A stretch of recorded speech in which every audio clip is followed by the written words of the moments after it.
Hey everyone, I just walked out of seeing Jane Schoenbrum, I think that's her name, Jane Schoenbrum's latest movie, I Saw the TV Glow. Now, this is one of those movies, A24 is just great at marketing their stuff. And this movie was sold primarily on its visuals and on its vibes. And I mean, that's at least what got me interested in it, right? I think this movie at least in the trailers, very much captures the feeling of like childhood. I think this is a very interesting movie in sort of the lens of nostalgia in the modern day, right? I think for the most part, a lot of stuff about nostalgia, understandably so, is about sort of the bright, happy, shiny moments in our lives where everything was easy and we didn't have a care in the world, and that's usually what sells. And I think it sells for a reason. It's very comforting. And I think this movie is sort of seeing the other side of the coin.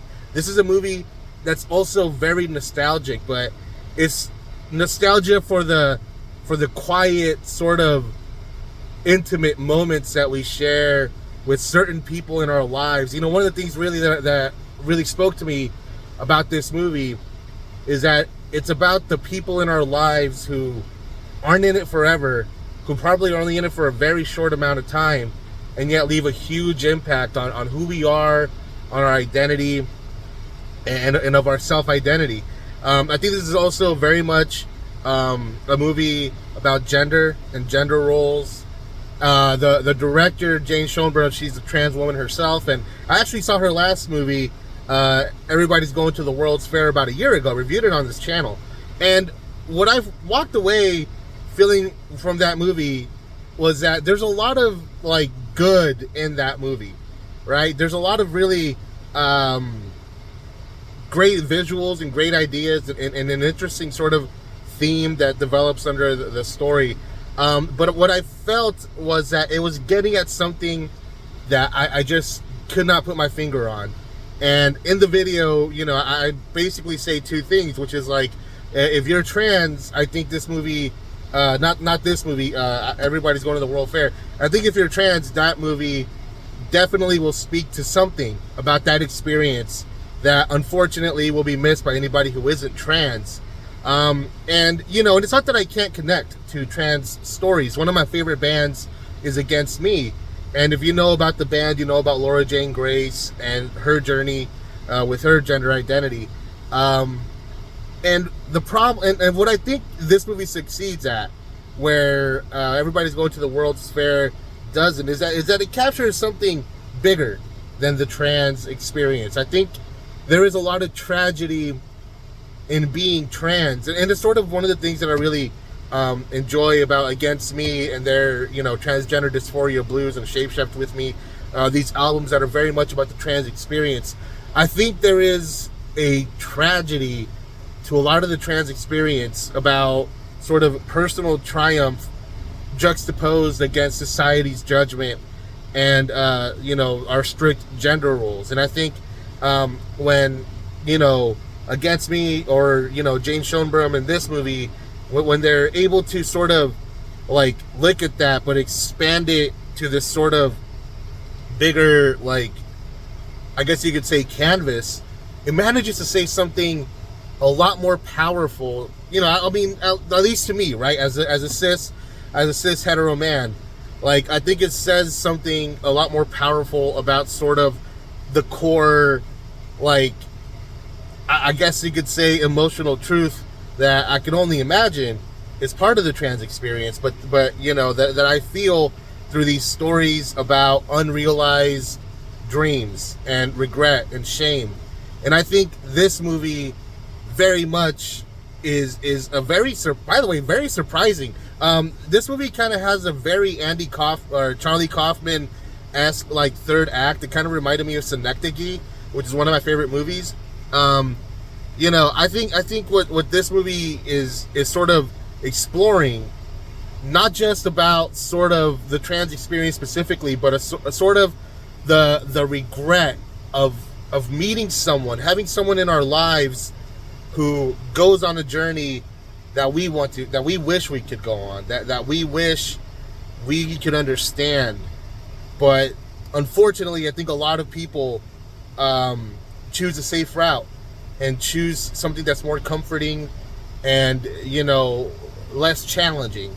And what I really love about this movie is that it captures in a very honest way both of those experiences. Like what I really love about this movie, like in sort of its construction, is just how abstract it is. This is sort of what makes indie movies so great, is that they're able to explore their stories through a completely different lens than movies that are made by studios, more concerned with clarity and all that. This movie is a journey. It is a ride, and it's a journey that starts with childhood and ends with adulthood. And I think that was very unexpected for me, by the way, because there's a lot of stuff in the trailers a lot of stuff in this movie, especially in the third act, that's just not in the trailers.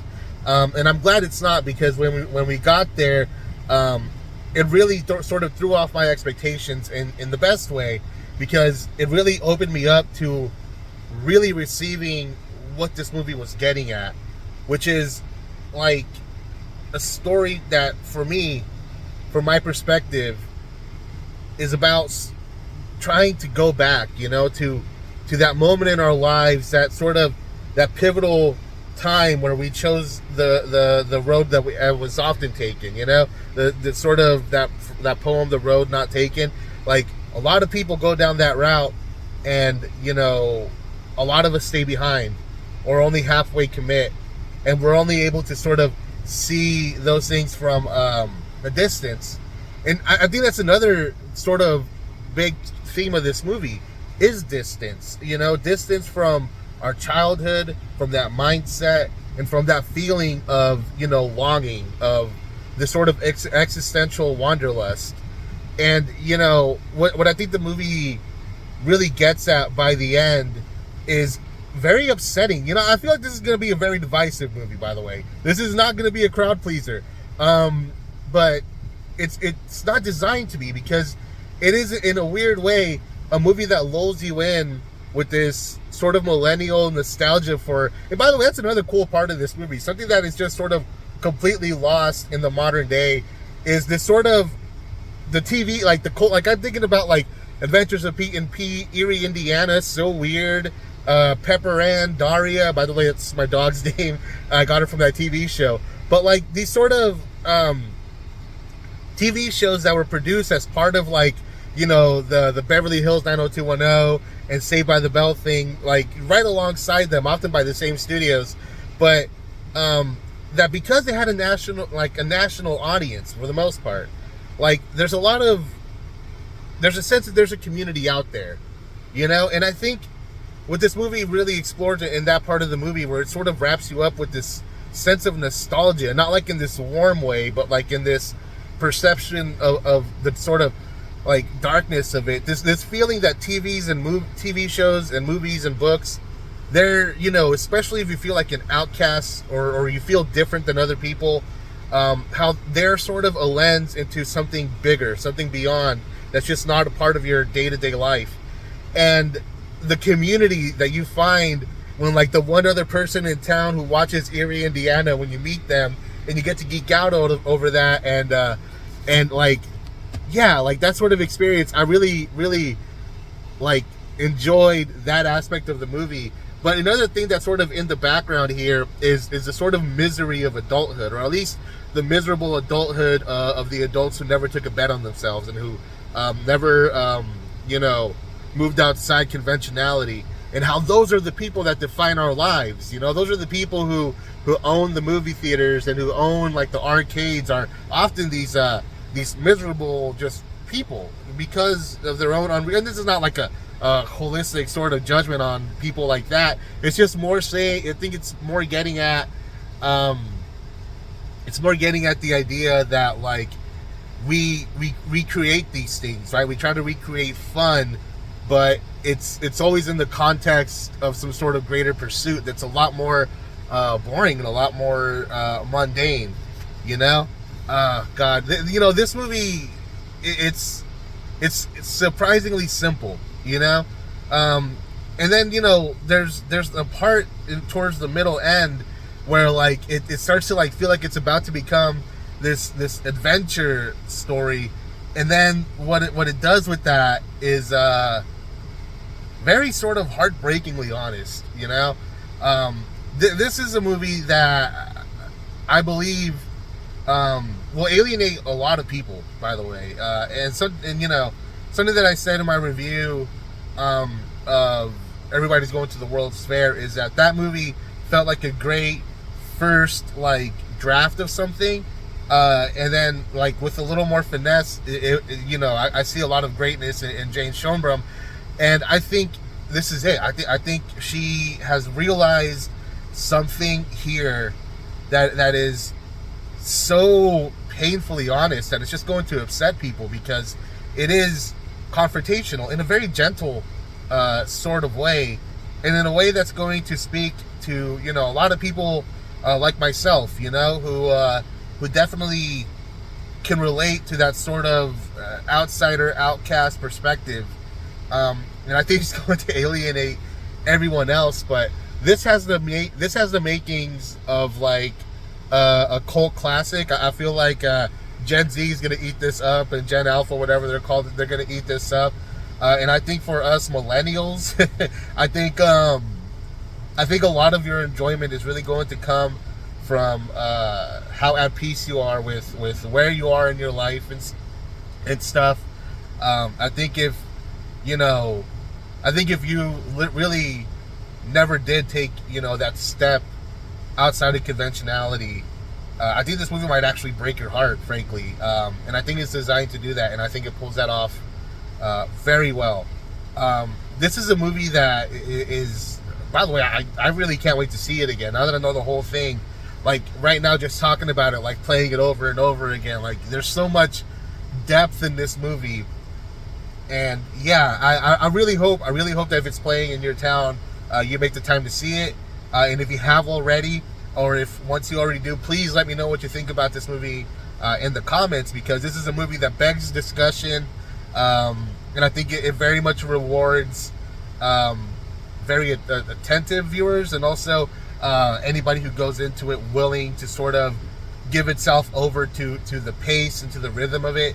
I could so easily see a lot of people calling this movie boring because of its pace, but me, like the sort of the way that it plays with colors, especially like in the 90s sequence, is so interesting, because it's I like to wear these when I drive, these red sunglasses, right? I like to wear them around when I drive, just because, like, whatever, it makes the world look a little bit more interesting and different than it usually does. And watching this movie, I was like, when I wear these, the sky looks purple, and the sky is purple throughout all this stuff, and it's like, oh, literal rose tinted glasses, right? And yeah, like, and I think the way that the movie plays with those themes visually and within the story, it's just honestly like a very beautiful exploration of it. And I think what the movie is saying is powerful. And I know that it's not going to be the same for everybody. And then that's film, that's art. It's all subjective, but I feel like for the people who really respond to it and meet it on its level, I think this is a very powerful movie, and I'm counting myself on top of that. This movie, it's a very quiet sort of powerful. It's a very understated sort of powerful, but believe me, it is a powerful movie. And I'm so glad that these movies get made, and I really hope, again, that if you can, watch this movie, especially in the theaters. This is such a great theater experience. There's like so many needle drops to like music that there's a cover of Tonight, which was pretty cool, but there's like a lot of snail mail type of sounding music here that I think a lot of sad boys and sad girls are really going to respond to.